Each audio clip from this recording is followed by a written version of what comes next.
Hey, what's up, folks? Uh, Probably wondering why I'm here and kind of like the dark with the shades drawn and wearing what looks like a really bright green t-shirt. Yeah, acting from background, stand-in, photo double. I'll call them speaking parts. I want to say principal, but that's still really yet to come. But I've been able to work with a bunch of awesome actors and do everything from TV pilots to feature films, commercials, and even a music video that's almost up there in the billions on YouTube. And where do I live? New Mexico.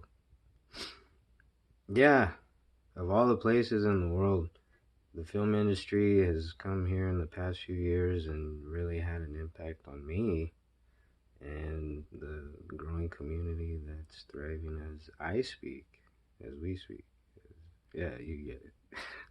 Something, right? But yeah, this is just a little hey and a thanks for being able to have something like entertainment, in my home state. I grew up playing outside, playing golf as a kid, 4 years old.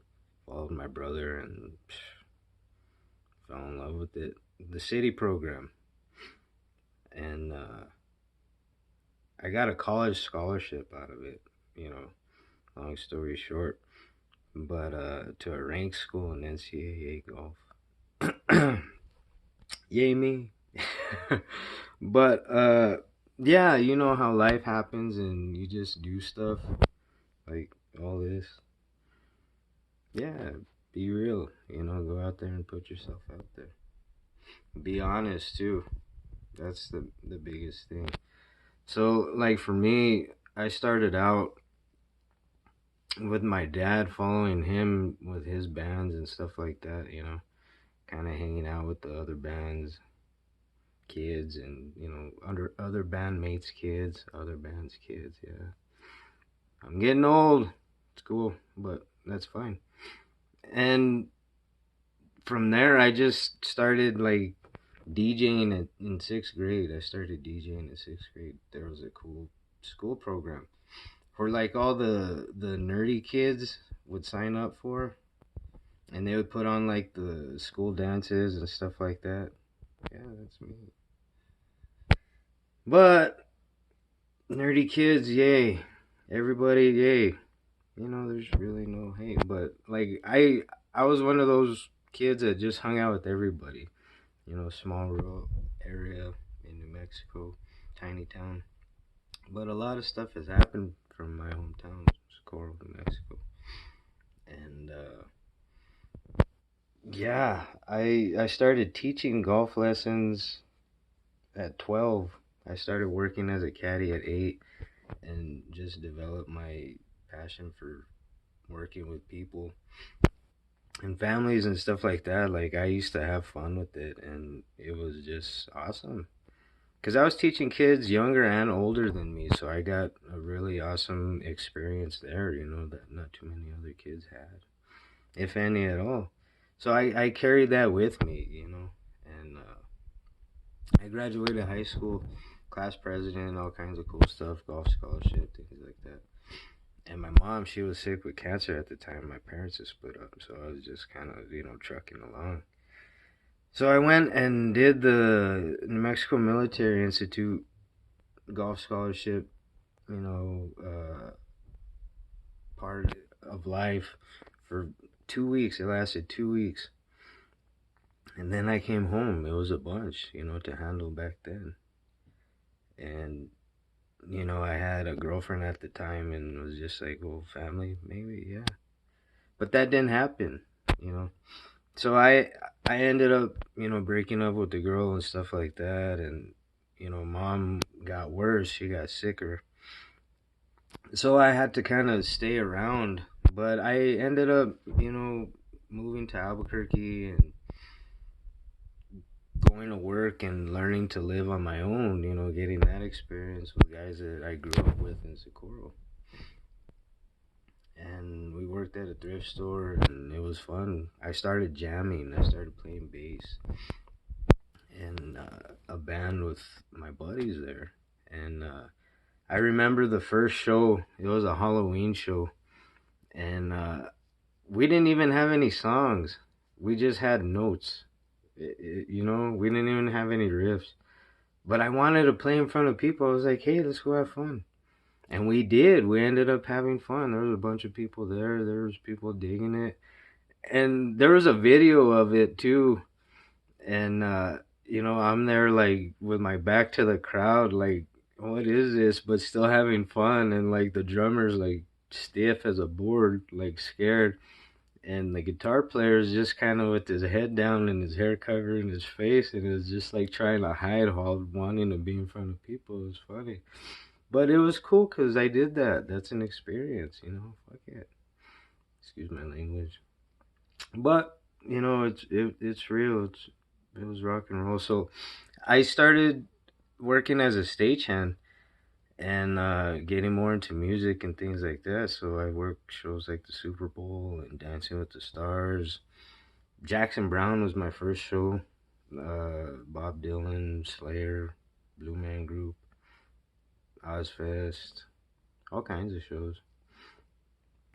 And I quit doing that, and I started acting. Cool story too. I was living in a apartment in Albuquerque, and this guy who was friends with the guys I was staying with, the guys that would hang out.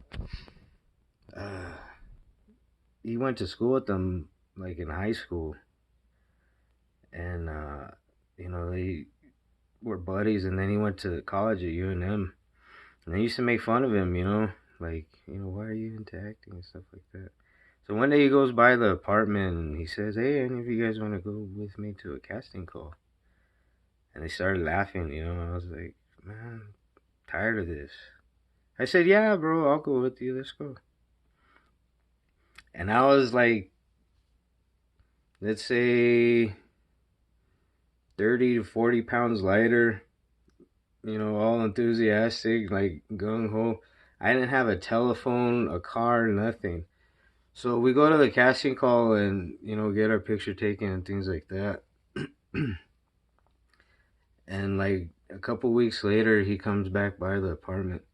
He says, hey man, they called my phone looking for you for that movie that we went to the casting call for. And I asked him if I could go because I was the guy with him. I told him, this is what the guy said. And I was like, we got it. We got in. And he's like, yeah. I was like, right on, man.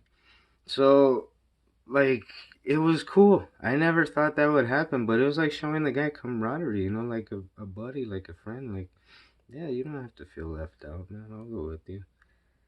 And now it's 14 years later and like 30 plus different TV shows and movies, all from New Mexico. Pretty cool. Like I didn't go into the Tulsa part like with golf and stuff. As fun as that is to talk about, because there was that cool drive that I saw going back. See already, just experiences doing it of the Saturday morning college football game between Oklahoma State and Oklahoma City. I got to see like the caravan from like Stillwater to Oklahoma City.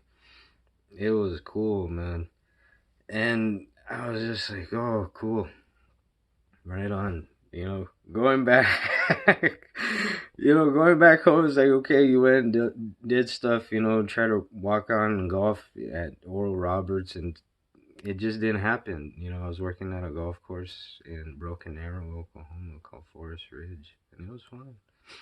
But, it didn't work out there, but acting here in New Mexico, of all things, like I've been able to work with so many stars and acknowledge each other, like, hey, you're awesome too, and stuff like that. It just goes on forever. And then like I'm here at home and I run into one of my teachers. She was a high school sponsor, Mrs. Palmer, Mr. Palmer's wife. The Palmers, they're awesome. They were teachers, and Mrs. Palmer was our class sponsor in our senior year, and she tells me at the gym, at Finley Gym, "You've inspired a lot of people." I'm like, "Thank you." That's it. That's what it's about. So I didn't go into musical performance, or any of that, but that's there. Even NPR host. Uh, yeah, this is a little bit of a short documentary, but I got plenty more left. So stay tuned. Marite is saying peace.